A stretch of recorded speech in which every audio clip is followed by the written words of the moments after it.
राजस्थान का मेवाड़ चुनावी समर को लेकर बेहद सुर्खियों में छाया हुआ है। वजह है ये क्षेत्र सियासत का केंद्र माना जाता है। प्रधानमंत्री नरेंद्र मोदी लगातार इस क्षेत्र का दौरा कर इसे साधने की जुगत में लगे हैं, तो कांग्रेस भी कोई कसर नहीं छोड़ रही। और इसी क्षेत्र का एक अहम जिला है राजसमंद, जो प्रदेश की राजनीति में हमेशा चर्चा में रहता है, चाहे वो लोकसभा हो या विधानसभा। तो सियासत के गढ़ में आज बात करेंगे राजसमंद की।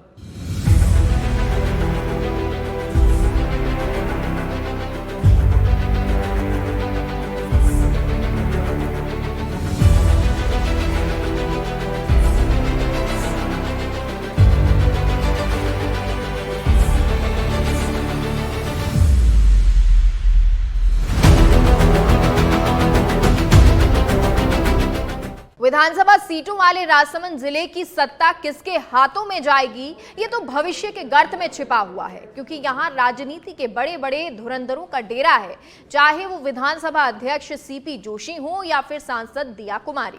ऐसे में इस जिले की बात करना और भी ज्यादा अहम हो जाता है। सबसे पहले बात करेंगे राजसमंद सीट की और जानेंगे क्या है इस सीट के सियासी और जातिगत समीकरण।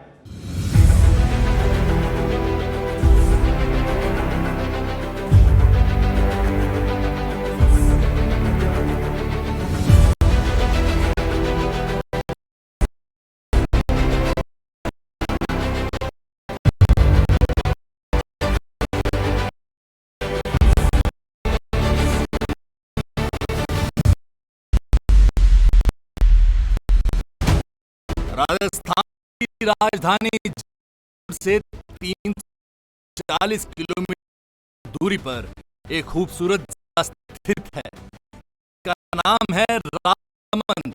ये जिला अपने गौरवशाली इतिहास, अपनी प्राकृतिक खूबसूरती, अद्भुत किले दुर्ग, अपने धार्मिक स्वरूप और अपने पर्यटन के लिए सिर्फ राजस्थान में ही नहीं पूरे देश में एक आदर्श स्थापित कर रहा है। कुंभलगढ़ अभयारण्य, कुंभलगढ़ किला, हल्दी घाटी जो तीन युद्धों का गवाह रहा है, नाथद्वारा का श्रीनाथ जी मंदिर राजसमंद की पृष्ठभूमि पर एक ऐसी छाप छोड़ रहे हैं जिसे कभी ना भुलाया जा सकता है, ना कभी मिटाया जा सकता है। इसके साथ ही राजसमंद का स्वाद भी लोगों के खूब सिर चढ़कर बोलता है। वैसे तो राजस्थान की दाल बाटी पूरे देश का स्वाद है, लेकिन राजसमंद की दाल बाटी के तो कहने ही क्या। यहाँ आने वाले सैलानी दाल बाटी खाना नहीं छोड़ते। इसके अलावा यहाँ के खान पान में जितनी विविधता है, उतने ही रूप यहाँ के सियासत के भी हैं और हर रूप राजनीति का एक अनोखा स्वाद भी दे रहा है। राजसमंद देश प्रदेश के दिग्गज नेताओं का पॉलिटिकल टूर बनता रहा है। प्रधानमंत्री नरेंद्र मोदी यहाँ कुछ महीने पहले ही आकर चुनावी शंख कर गए।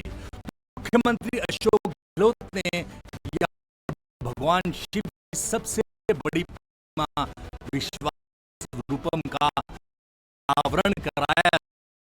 राजसमंद के नाथद्वारा राजनेताओं का बड़े बड़े बिजनेस टाइकून के दौरों के लिए भी काफी चर्चित रहा है।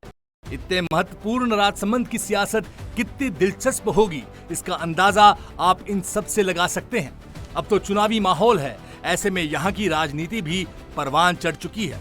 बता दें कि इस जिले में 4 विधानसभा सीटें हैं, जिसमें बीजेपी और कांग्रेस दोनों बराबरी पर खड़ी हैं, जिसमें राजसमंद सीट से बीजेपी की दीप्ति किरण माहेश्वरी विधायक हैं।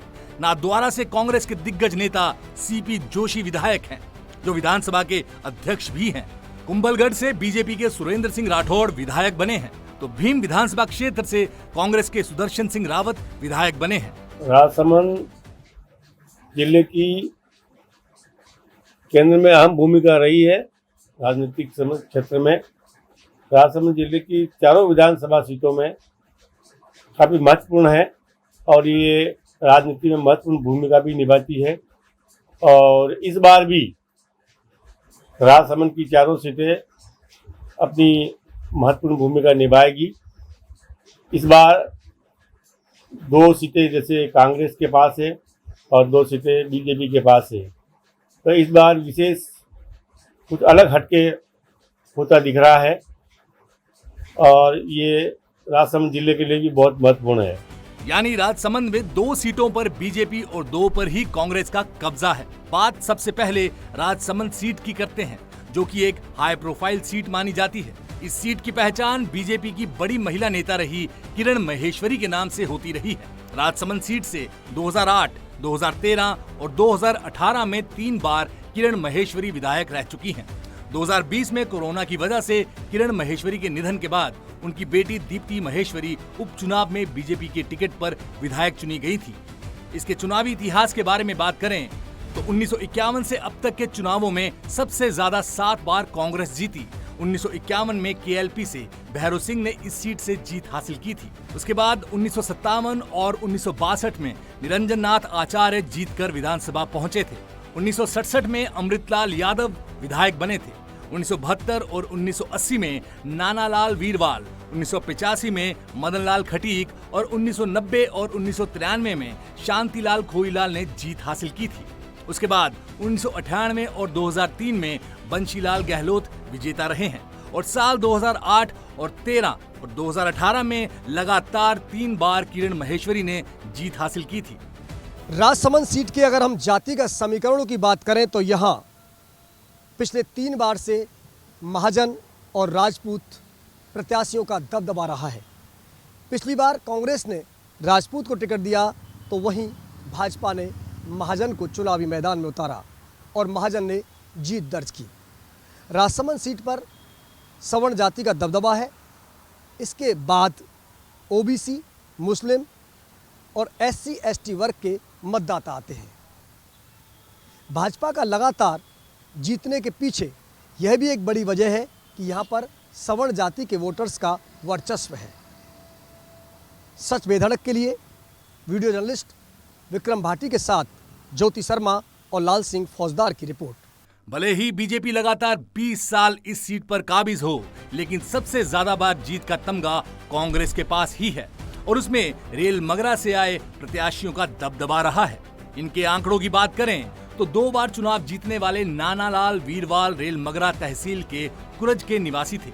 वहीं 1985 में कांग्रेस विधायक रहे मदनलाल खटीक भी रेल मगरा तहसील के गिलूंड के हैं। तो 2003 में कांग्रेस से विजयी रहे बंशीलाल गहलोत रेल मगरा तहसील के भामा खेड़ा के रहने वाले हैं। इसी तरह बीजेपी की बात करें तो इनमें जनता पार्टी के कैलाश मेघवाल उदयपुर के रहने वाले थे, जिन्होंने 1977 के विधानसभा चुनाव में जीत हासिल की थी। 2003 भाजपा से विधायक रहे बंशीलाल खटीक चुरू के सरदारगढ़ के रहने वाले हैं। इसमें प्रारंभ में कांग्रेस ने अधिकांश प्रत्याशी जैसे रेल मंगरा जैसे क्षेत्र से लिए।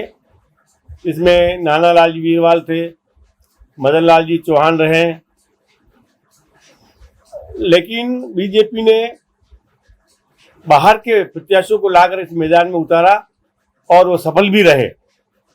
इसके पीछे यहाँ के वोटरों में नए प्रत्याशी के प्रति रुझान अधिक देखा गया। जो बाहर के प्रत्याशी थे उनके प्रति रुझान अधिक देखा गया और उन्हें जीत दिलाई। इस सीट से बने 5 मंत्रियों की बात करें तो कांग्रेस के निरंजन नाथ आचार्य शिक्षा मंत्री रहे, जबकि कांग्रेस के ही अमृतलाल यादव सिंचाई राज्य मंत्री रहे। जनता पार्टी से जीते कैलाश मेघवाल समाज कल्याण मंत्री रहे। कांग्रेस से नानालाल वीरवाल खनिज राज्य मंत्री रह चुके हैं।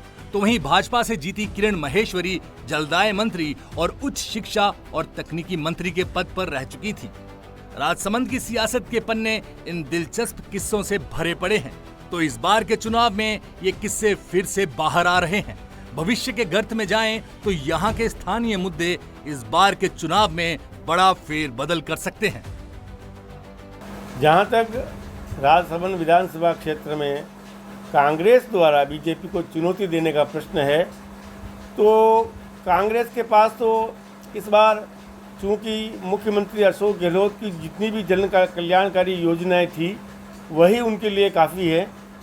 और जहाँ तक स्थानीय समस्याओं या मुद्दों का प्रश्न है तो हमारे यहाँ की जो मुख्य खारी फीडर नहर की जो मरम्मत, चौड़ाई, विस्तारीकरण का था, हालांकि राज्य सरकार ने इसकी तरफ बजट तो आवंटित किया है, लेकिन अभी तो उसका काम प्रारंभ हो नहीं पाया है।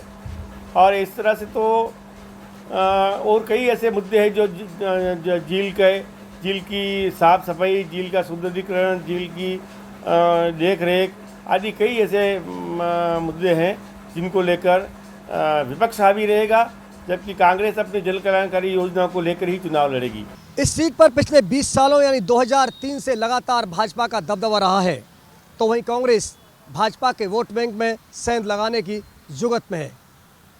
इस सीट की खास बात यह भी है कि यहाँ 5 विधायक मंत्री बने हैं, यानी सीट से जीतने वाले 5 विधायक मंत्री तक पहुँचे हैं। एक दिलचस्प पहलू ये भी है कि यहाँ कांग्रेस के स्थानीय प्रत्याशियों का दबदबा रहा है, जो कि रेल मगला क्षेत्र से आते हैं। रेल मगला क्षेत्र से आने वाले प्रत्याशियों को जब भी कांग्रेस ने टिकट दिया है वो जीत कर आए हैं, यानी कांग्रेस में यहाँ स्थानीय प्रत्याशियों का दबदबा रहा है, तो वहीं भाजपा में भारी ने मैदान मारा है। सच बेधड़क के लिए विक्रम भाटी के साथ ज्योति शर्मा और लाल सिंह फौजदार की रिपोर्ट। राजसमंद के ये सियासी तथ्य इस चुनाव को और भी ज्यादा रोमांचक बना रही हैं। राजसमंद के बाद अब बात करेंगे एक और हाई प्रोफाइल सीट की, जिस पर विधानसभा स्पीकर सीपी जोशी का कब्जा है। ये है नाथद्वारा की सीट। तो जानते हैं क्या है इस सीट का चुनावी इतिहास, क्या है यहाँ के सियासी और जातिगत समीकरण, और वो कौन से मुद्दे हैं जो इस चुनाव का आधार बन रहे हैं।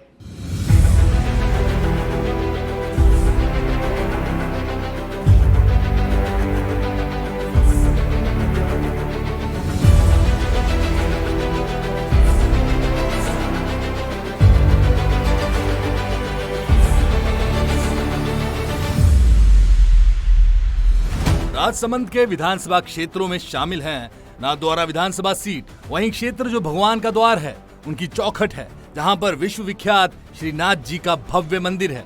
वही नाथद्वारा जो विश्व की सबसे बड़ी शिव प्रतिमा की भूमि है। इस प्रतिमा का नाम है विश्वास रूपम। नाथद्वारा पूरी तरह से भक्ति से भरा हुआ है। यहाँ का एक एक कोना भक्ति और आस्था में रमा हुआ है। लगभग 1 साल पहले जब शिव प्रतिमा विश्वास रूपम का अनावरण हुआ था, तब पूरा नाथद्वारा एक अलग ही रंग में रंग गया था।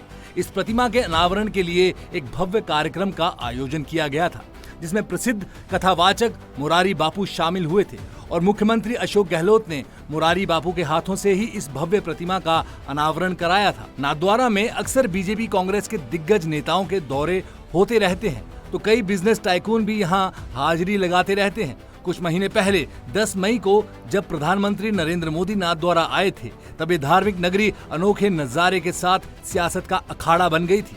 एक ही मंच पर धुर विरोधी पार्टियों के दिग्गज नेता प्रधानमंत्री नरेंद्र मोदी और मुख्यमंत्री अशोक गहलोत मौजूद थे। मंच पर इनकी केमिस्ट्री पर हर किसी की नजरें गड़ी हुई थी। यहाँ इन दिग्गजों के बीच गपशप भी हुई और सियासी तीर भी चले। दोनों ने एक दूसरे पर विकास कार्य को लेकर तंज भी कसा था। अशोक गहलोत ने अपने संबोधन में विपक्ष के सम्मान का मुद्दा तक उठा डाला था, तो प्रधानमंत्री ने विपक्ष को नेगेटिविटी से भरा हुआ बता दिया था। आप राजस्थान ये लोकतंत्र की खासियत है। आज यहाँ एक मंच पे सब बैठे हुए हैं, कांग्रेस बीजेपी कोई हो, ऐसे मौके बहुत कम आते हैं। लोकतंत्र में दुश्मनी तो होती नहीं, आपस के अंदर विचारधारा की लड़ाई है। पक्ष हो या विपक्ष हो, बिना विपक्ष के पक्ष क्या होता है। विपक्ष का भी सम्मान पूरा हो, और मैं समझता हूं कि इस दिशा में आगे बढ़ेंगे आप खुद भी, तो और ज्यादा मजबूती के साथ में पक्ष विपक्ष मिलकर देश की सेवा करेंगे। हमारे देश में कुछ लोग ऐसी विकृत विचारधारा के शिकार हो चुके हैं,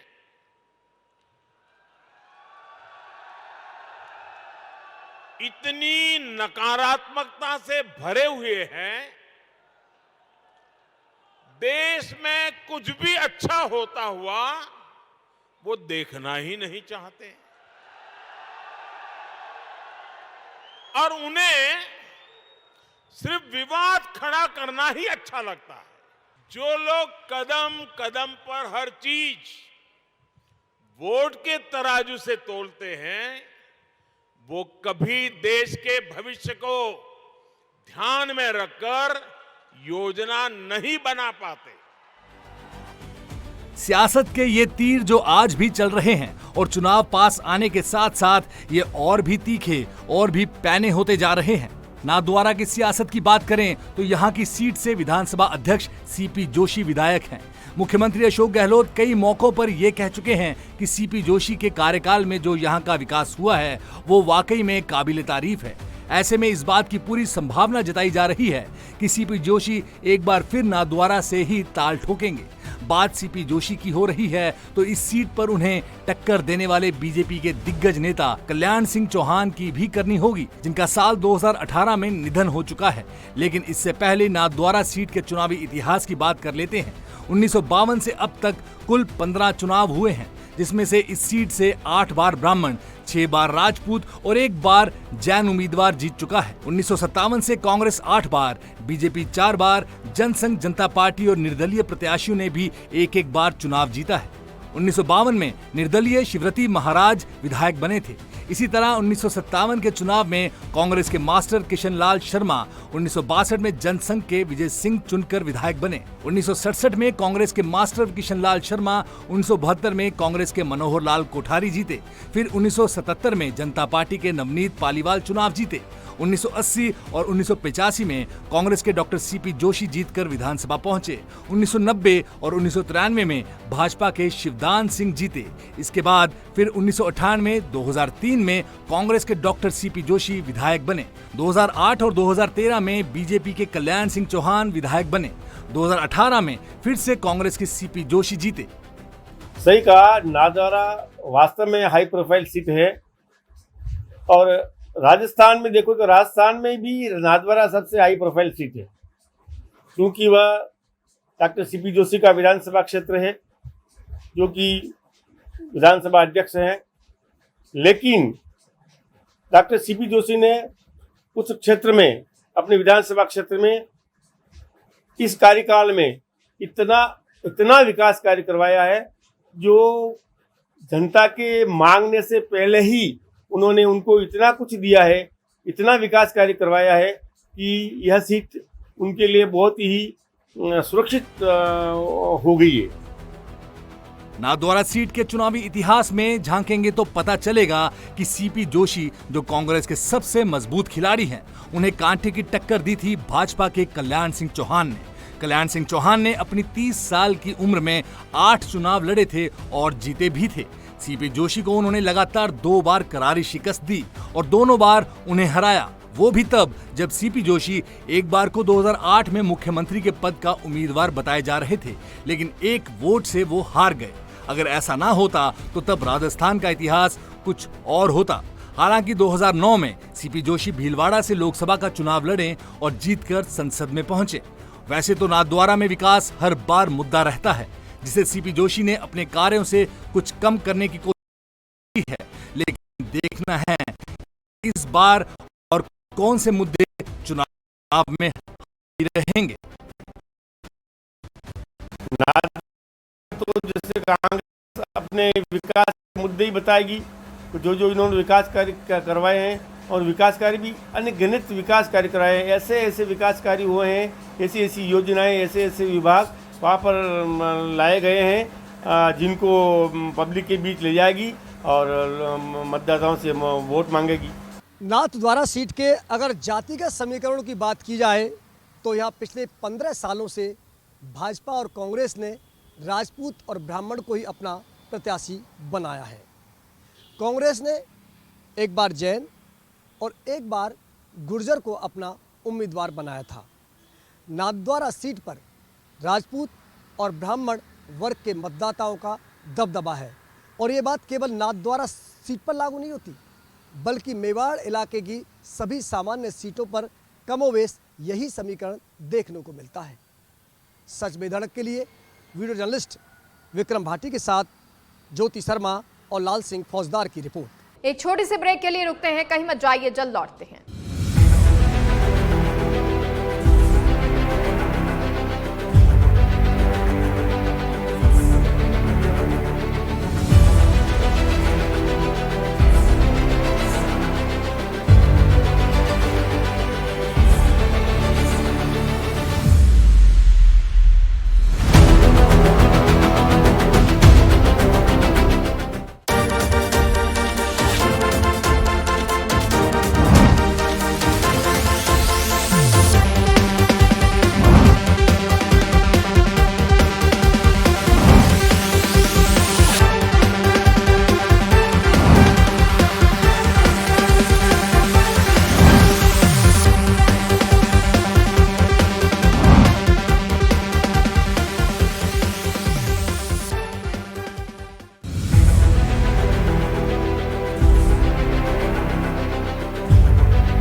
बाद एक बार फिर से आप सभी का स्वागत है।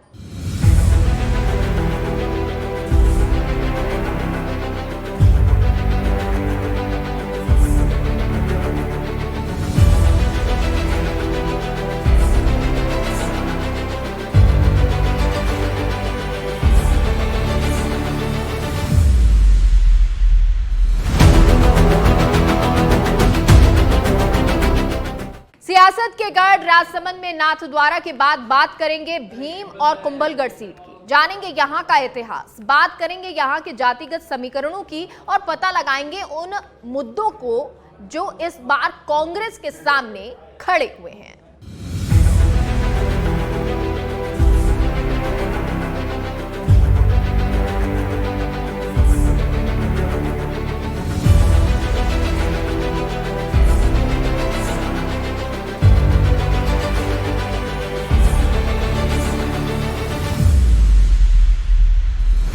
राजस्थान का अपना एक समृद्ध इतिहास है जो इसे पर्यटकों के आकर्षण का केंद्र बनाता है।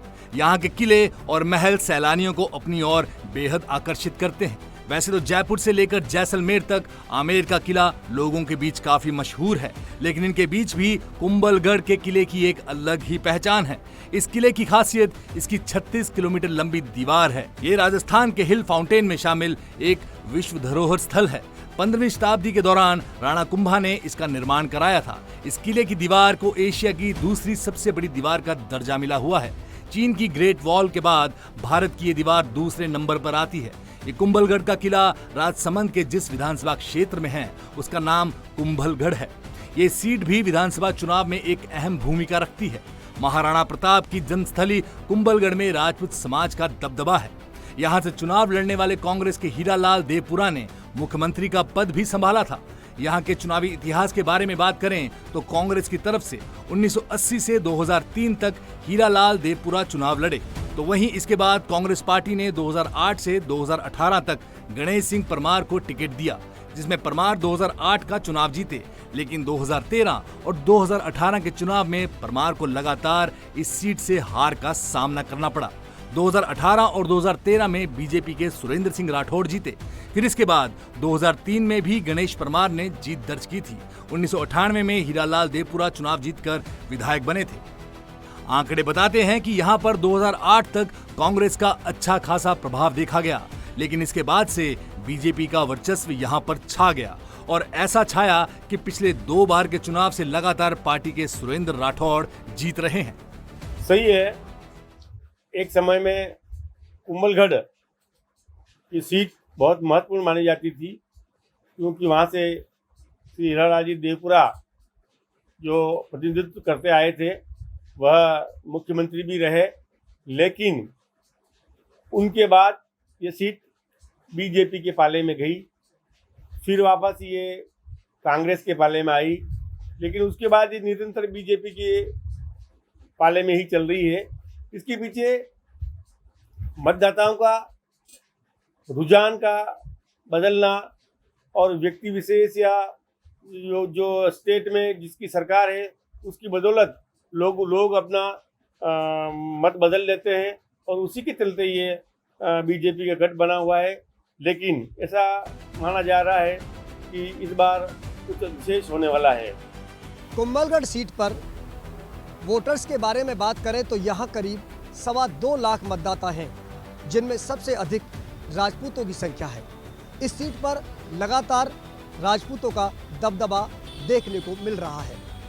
2008 से 2018 के आंकड़ों पर गौर करें तो यहाँ भाजपा और कांग्रेस दोनों ही पार्टियों ने राजपूत कार्ड ही खेला है। इस सीट पर राजपूतों की संख्या को देखते हुए दोनों ही पार्टियां राजपूत को ही अपना प्रत्याशी बनाती आई है। सच बेधड़क के लिए वीडियो जर्नलिस्ट विक्रम भाटी के साथ ज्योति शर्मा और लाल सिंह फौजदार की रिपोर्ट। कुंभलगढ़ के बाद बात करते हैं इस जिले की भीम सीट की, जहां से कांग्रेस के सुदर्शन सिंह रावत विधायक हैं। ये एक ऐसी सीट रही है जहां से राजसमंद को पहली महिला विधायक मिली थी और इनका नाम है लक्ष्मी कुमारी चुंडावत। वो पूर्व प्रधानमंत्री वीपी सिंह की रिश्तेदार थी।